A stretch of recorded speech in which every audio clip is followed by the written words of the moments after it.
Well, when I started the company 15 years ago, it was my personal mission to ensure not to waste anybody's time.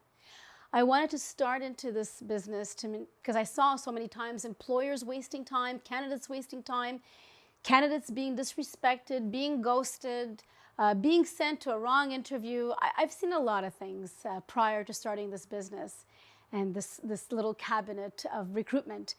And it was my personal mission to ensure that that would never happen under my watch, never. So how we do it differently? Look, we just basically roll up our sleeves and we really take the time to understand the employer's needs and to also learn about the employer's essence. We go into the office, and if, of course, the office is not local, a lot of our American clients, we'll have a Zoom call with them, and they'll actually parade us around the office virtually. It's lots of fun, but it's so important to either virtually or not virtually put your feet in that environment and meet with not only the supervisor and the employer himself, herself, but also other members of the team.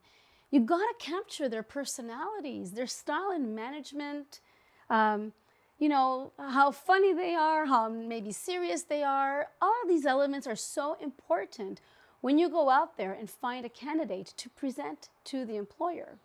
It's like, I always laugh because it's like dating, right? When we're single, with our girlfriends at the time, we'd say, oh, I want a guy who's so funny, right? But like, my funny is not the same as your funny.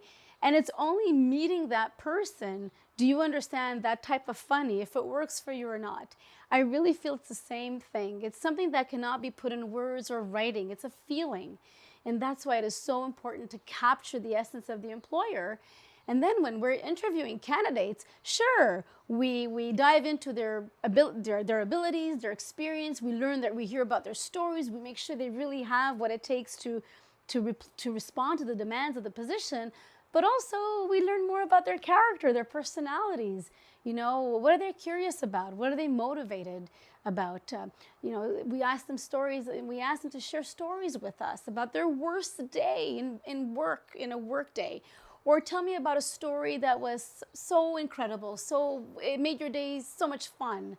These stories really help us further assess that personality.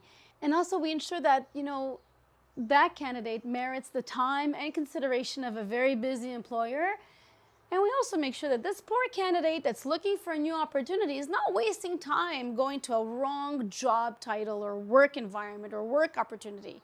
So we really strive to make sure, like I always like to say, just really putting all the cards on the table, being transparent, and telling candidates the good, the bad, and the ugly of a job, because no job is perfect. And telling the employer all of the criteria that they do meet and some of the criteria that they don't meet. Because you know what? As we all know, nobody's perfect.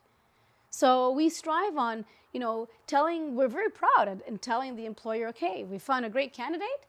This is where they might drop the ball, but let's talk about it. Is it a deal breaker, or is it an element that can be taught? What are your thoughts, Mr. Employer? So we never force this work relationship. It's got to be very natural. They got to both feel like they can connect and that they could both flourish together, right? It's all about creating a harmonious working environment. Entrepreneurs start business because they have something to create, something to sell. They have something to give to this world.